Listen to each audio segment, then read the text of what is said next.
Hello and welcome to Sound Off with System One.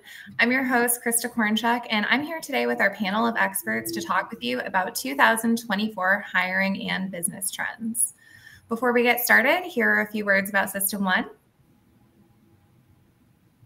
System One is a leading provider of specialized, highly technical outsourced services and workforce solutions to critical infrastructure, technology, life sciences, and government sectors, putting more than 650 employees and 9,000 contractors to work in the United States, Canada, and the UK. As you're tuning in today, please join us in the comments. Our marketing team will be monitoring them. Let us know where you're joining from and which industry you work in. And if you have any questions relevant to today's topics, please drop them in there as well. And we'll try to answer as many questions as possible. And before we get started, we're going to have our panel of experts introduce themselves. But to view any System One jobs, you can scan the QR code or visit jobs.system1.com. Wendy, we'll start with you. Hi, everyone. I'm Wendy Tordilio. I'm the Vice President of our Commercial and Engineering Division here at System One. I'm located in New Jersey, and I handle the Northeast part for System One. I've been with System One next week. I'll be here 13 years, so it's a nice long run, and I love doing what I do. Awesome. James?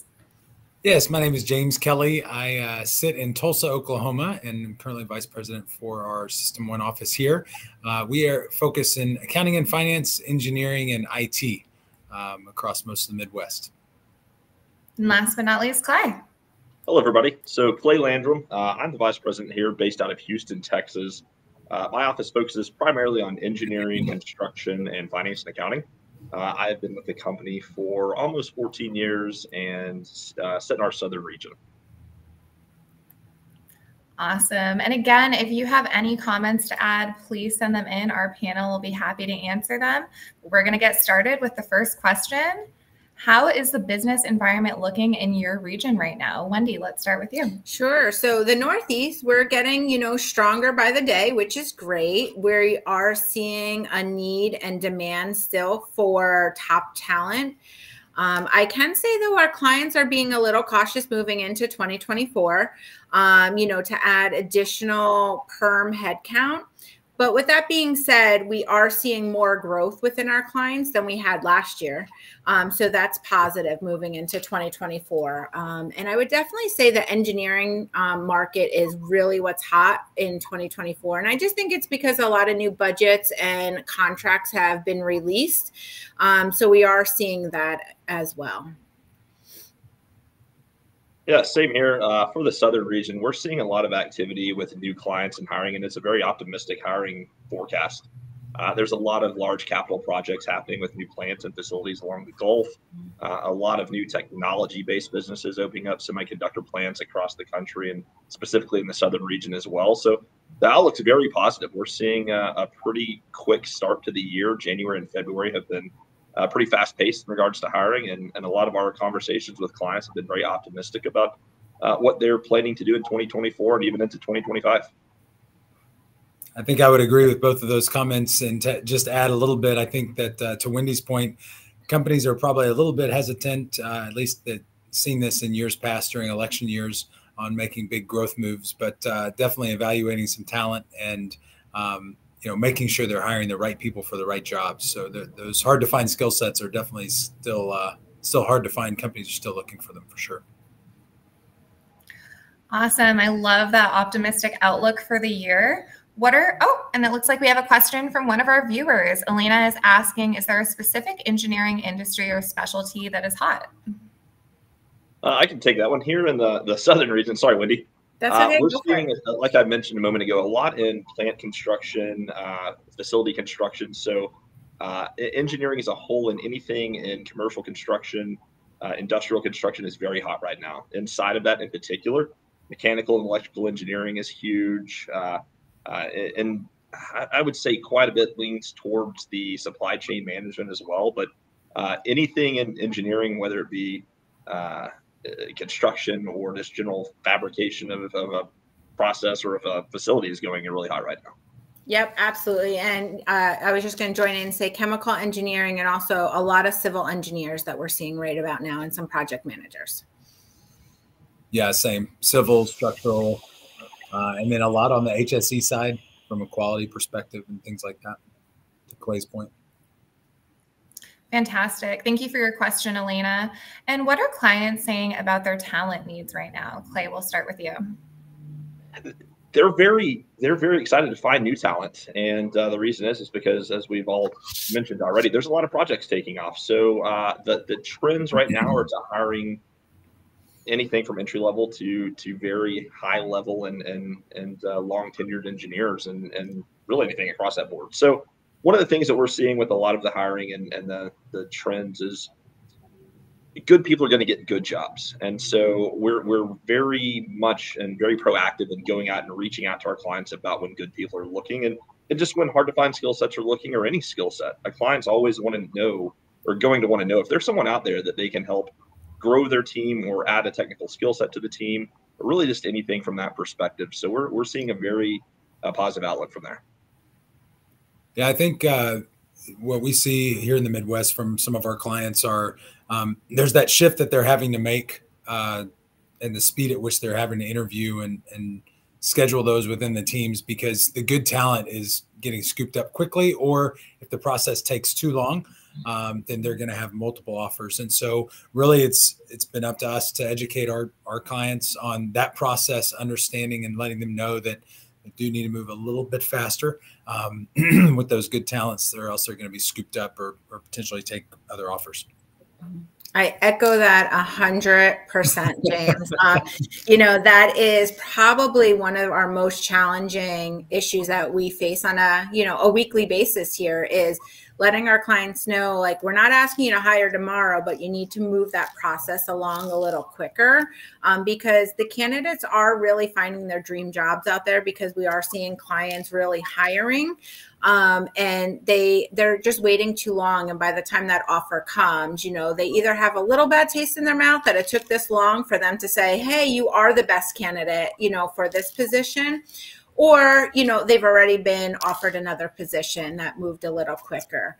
But to that end, we are seeing some clients, meeting, with them, that they're looking at we've been seeing anyway here in the Northeast, some more part-time positions come through that we haven't really seen in the past. And I think clients are really, when I talked about moving cautiously into 2024, to see, can they do, more with less, right? So especially in the accounting area, we're seeing that come through with more part-time positions. And on our paralegal side as well, where they're trying to see if we can get, hey, can we do this in 4 hours a day versus, 8 hours a day? So that's the trends that we're really seeing regarding the talent needs at our clients. Thank you for the insight. And in conversations with job seekers, what do you hear about the employment environment? James, we'll start with you. From the job seeker perspective, I think there's a lot of good opportunities out there. And in talking with them, some of the things that were important a couple of years ago are still important today. So a lot on work-life balance. We have a lot of companies here in the Midwest that have kind of adapted to that hybrid model, which I think is beneficial to a lot of employees. And I think the employers are seeing the benefit of it too. So getting people back in the office is a good thing.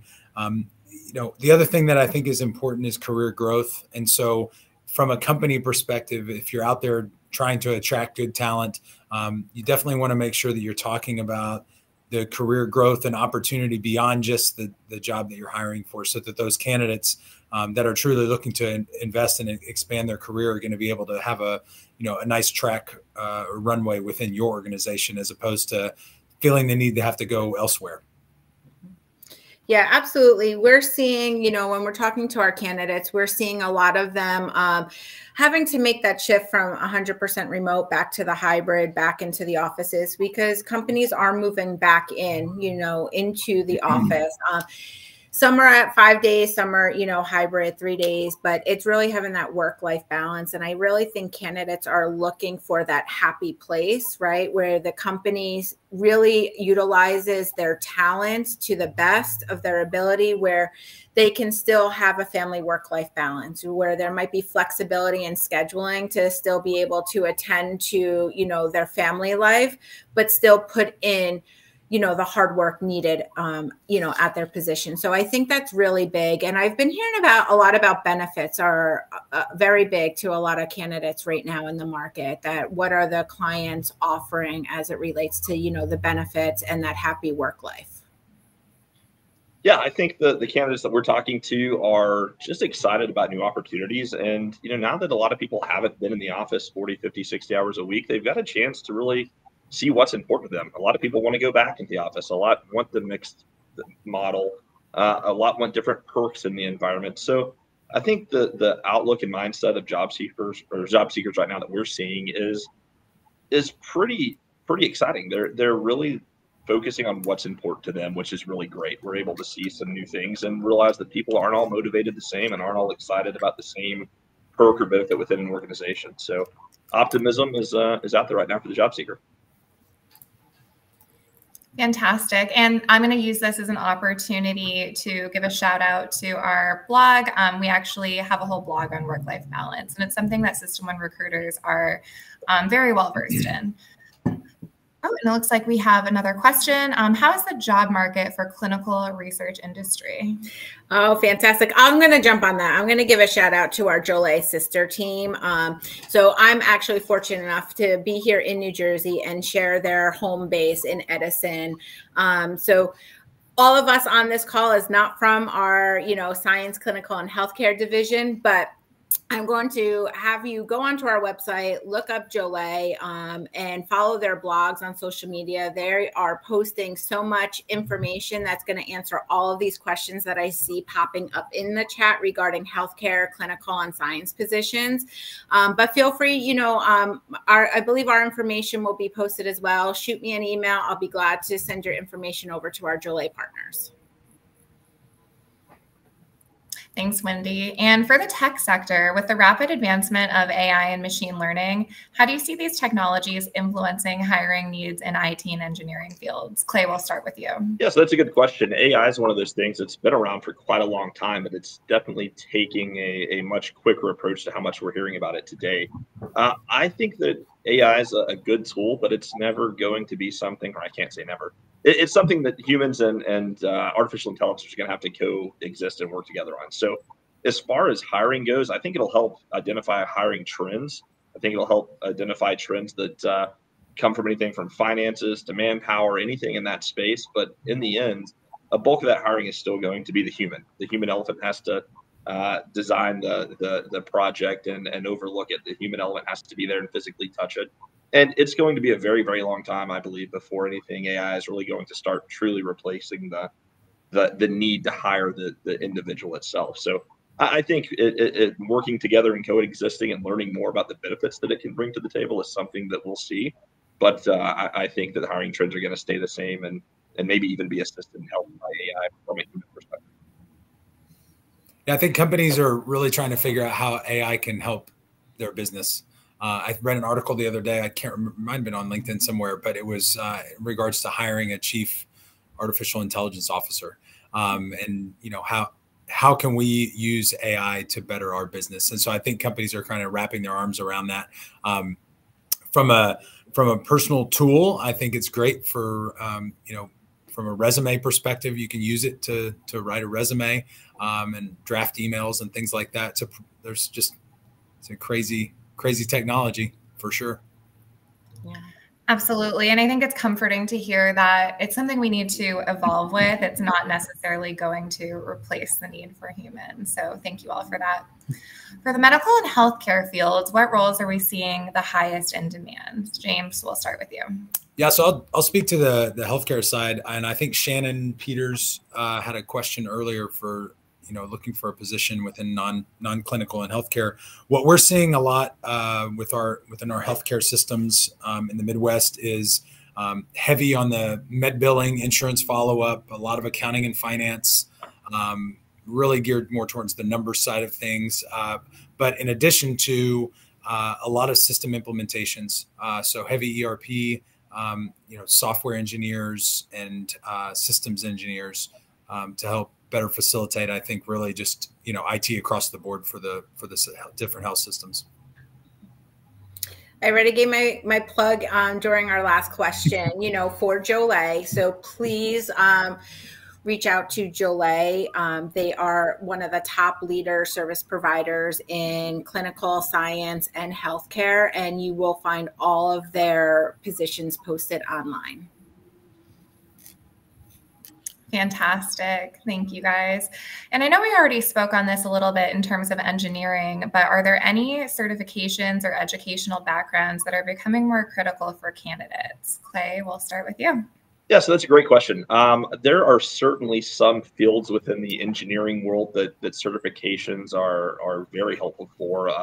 One of those in particular we work a lot is the fire safety and fire protection space, where NICET certifications are almost required anymore.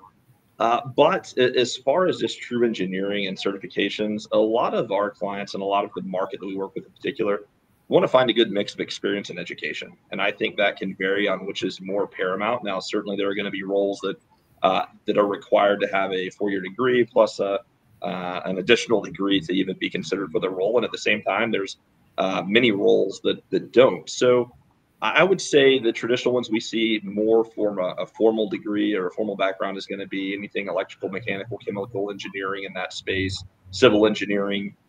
Most of the roles that our clients are going to be hiring for are degreed roles in that position. You've got roles that are equally as important, the designer aspect of it. A lot of our clients would prefer to hire a designer that has the experience and has completed a lot of projects, but may not have the formal education. Versus the ones that have the formal education and just don't have any certifications or particulars to show on how they've done their work successfully in the past. So I don't know that there's the certification piece in engineering is as big as it used to be anymore, but certainly it can be in the engineering space.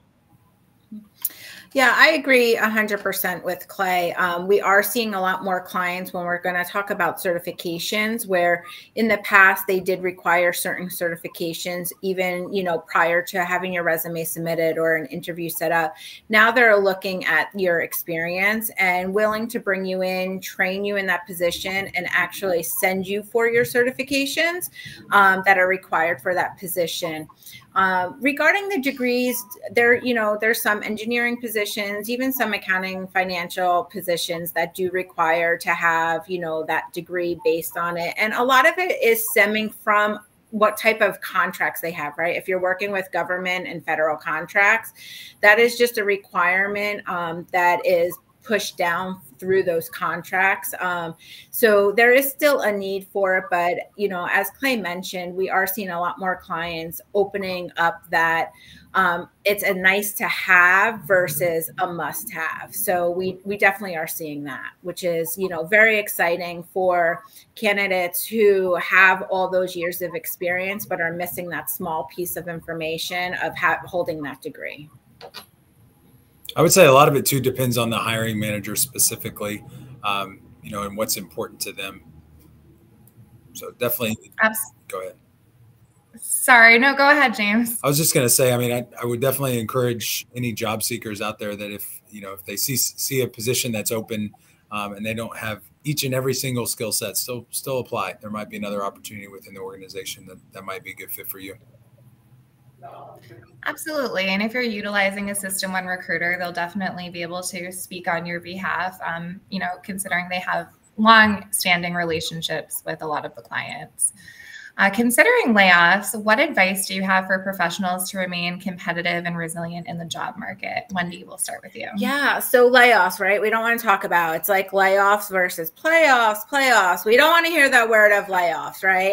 It's a bad term, but unfortunately it happens, right? We can't control the economy and what clients are going through. They're relocating, they're moving some of their, business to other locations. Layoffs, it's part of the business industry. What I would say to candidates is to, keep your head up. This is a great opportunity to reach out to System 1, your #1 staffing provider. I'm going to do that shameless plug just because that's what we're here for, right? When your position ends, and I know everyone wants the next best direct hire opportunity, don't forget about contract positions, right? You don't want your resume to go stale. We do have exclusivity with clients to get you into a position that you typically might not see. And recruiters, hiring managers, HR professionals, they're not going to look down or differently at your resume if you have contract work on there, because a lot of people understand that, you know, that is one way to keep working. So I would definitely say, you know, just continue to keep your head up and keep working, right? Keep your resume fresh. Wendy, that brings up a great point from a contract perspective too. If you are in the unfortunate position of having to search for a new position, you have a lot more opportunities open at your doorstep if you are open to a contract, be it short-term or long-term. And then even if it is just a short-term position, you know, companies, it's a chance to showcase your skill set. And, you know, there could be some potential down the road. I've seen it happen in my career where somebody goes in for a short-term assignment and then boom, they get offered a full-time job. I think Wendy mentioned that earlier in our call today. But, you know, I think it's a great time to be able to utilize your skill set and showcase. And a big piece is just to stay optimistic. You know, we talked about that a moment ago with the markets, but it really is something you don't expect to be laid off. I would think between Wendy and James and I and the decades of experience we have doing this, thousands and thousands and thousands of people have come across our desk that have been laid off. And it's really exciting to see the turnaround from, oh, I got laid off, to the next thing you know, it's I landed my dream role. So not saying it's always the best opportunity at the time, but there can be opportunities to go out and create a new role and a new destiny in your next career path. So as Wendy and James both said, the contract space is always a very good thing to do. It does help potentially provide new skill sets for your resume you didn't have before, or add a company that's the next intro in a new company. But layoffs, as difficult as they may be to go through at the time, you know, we've seen so many people been able to come out of that with a better opportunity, a better career path for them, a better opportunity for their families. And so, you know, stay optimistic and just keep your resume updated, keep looking at new opportunities and letting us know what, you know, you're interested in, so we can go and proactively get you in front of our clients as well. Mm-hmm. Clay, that brings up a really good point. You know, one of the things that's a benefit with using a recruitment service like System One is we are able to tell the story. So we're able to tell your story and, you know, why you were in a layoff, or, you know, your circumstances. To Wendy's point earlier, we have exclusive opportunities that we're working with our customers. And then we have those relationships that we've had for years. So we can call and tell your story. And that's definitely a big difference than just sending your resume blind to an ad. So don't hesitate to reach out, schedule the time to take the time to talk to a recruiter, make sure they know your, you know, what you're looking for, what your accomplishments are, and what your future goals are, and let them help you work to get you in the door. Mm-hmm.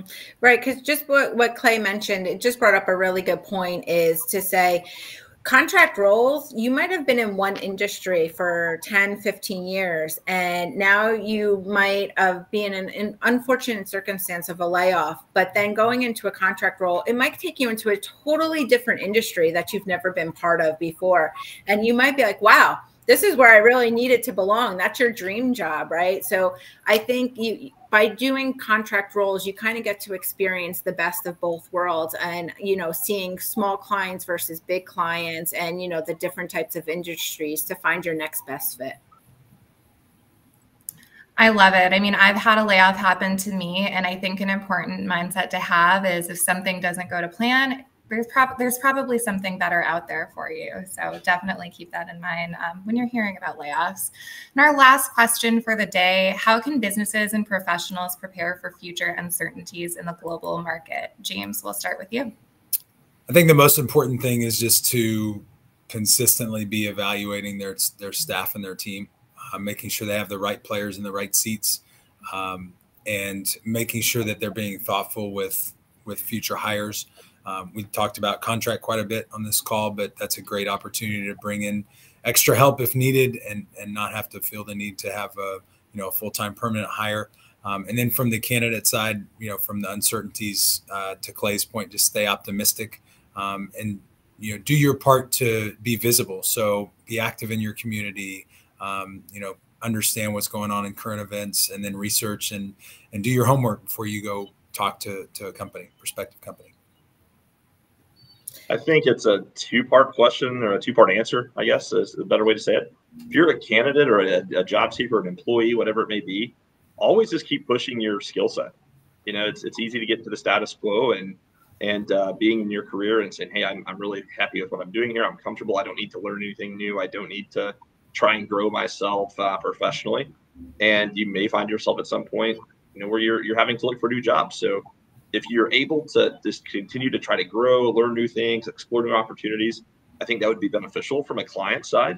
I would always just hope a client stays open to learning about the new people that are out there. It might not be a cookie cutter role that you're trying to fill, or the same person you've traditionally hired in the past. There's a lot of people out there that fit into positions that you never quite thought would, or didn't think would be the right fit. They come to find out they're the best fit you could have imagined and more. So I would say just openness on both sides of growing yourself professionally, and making sure that you're not overlooking someone because of a lack of a degree, or the location doesn't seem right, or just doesn't quite have enough experience, and work together to be as strong as you can as a whole. That's the big picture. Yeah, absolutely. The market, right? It has its highs and its lows. So to answer how, you know, future uncertainties, it's going to happen this year, right? We're going to have some highs, we're going to have some lows, but it's really having that relationship with our clients and our candidates to understand what their needs are, what do they foresee coming, are they having supply chain issues, do they see a change in their market, you know, based on their business model. But I think that all comes to having that relationship, right, with your client and your candidates, because then you also know, what are your candidates looking for? Where they see themselves, you know, in the next year, 2 years, 5 years. And it's really being able to work with our clients, know who's the right fit for which roles, and to, you know, to navigate the waters as we go through 2024. Absolutely. Thank you all for that insight. And we are out of time for today, but thank you again to our panel and everyone that commented. We always appreciate getting live questions. Don't forget to follow System 1 on LinkedIn. Just by following us, you'll be automatically entered into our contest giveaway to win a drone. Who doesn't love that? Also, subscribe to our YouTube channel where you can see past episodes of Sound Off, and make sure you tune in every first and third Friday at 2 p.m. for more job seeker topics. Our next Sound Off with System 1 live stream is Friday, March 15th at 2 p.m. And you'll be able to ask our panel of experts live Q&A questions. It's just going to be a Q&A related to job search, resumes, and interview tips. So we'll see you then.